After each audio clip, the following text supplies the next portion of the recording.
The PlayStation 1 sure was home to some of the most formative horror games ever created. Resident Evil, Silent Hill, and now Killer Bass. Developed by Magical Company, the fine folks mostly known for a Bomberman minigame collection, I guess. This one takes everything you love about bass fishing and gives it a spooky twist. Everything from spooky bass to spooky letters, spooky cover art, spooky bait, and even spooky music.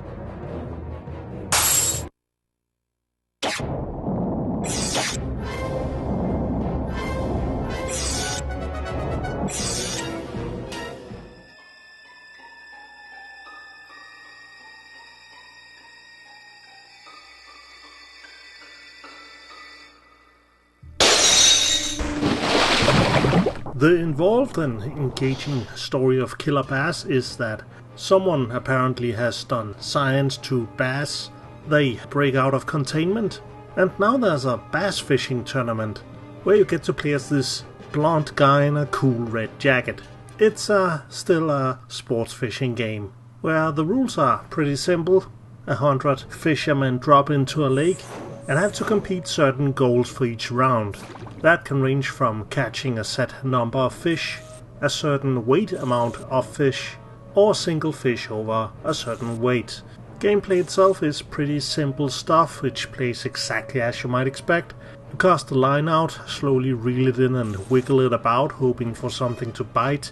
And once something does bite, you gotta try and wrestle it in without breaking the line. Strangely enough, it seems like they kinda wanted you to lead the fish around, rather than pulling against their movement like you do in other fishing games, because otherwise they just seem to break the line almost immediately.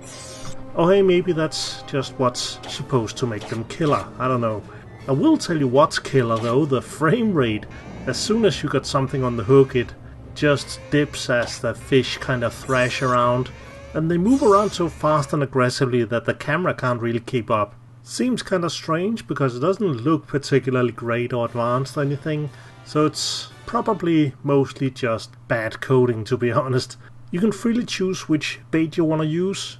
Everything from creepy spiders to crawfish to this evil looking mouse. But honestly, I didn't really feel like it made a big difference.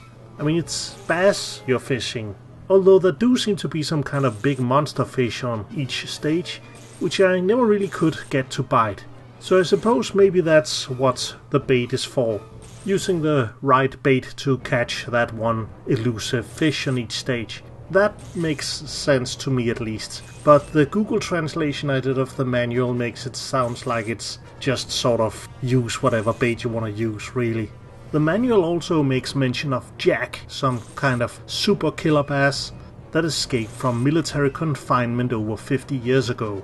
And while there isn't really a narrative structure in the story at all, you basically just compete in this bass fishing tournament, there's this one pretty cool cutscene, which I assume is supposed to feature Jack, which you really need to see in all of its entirety.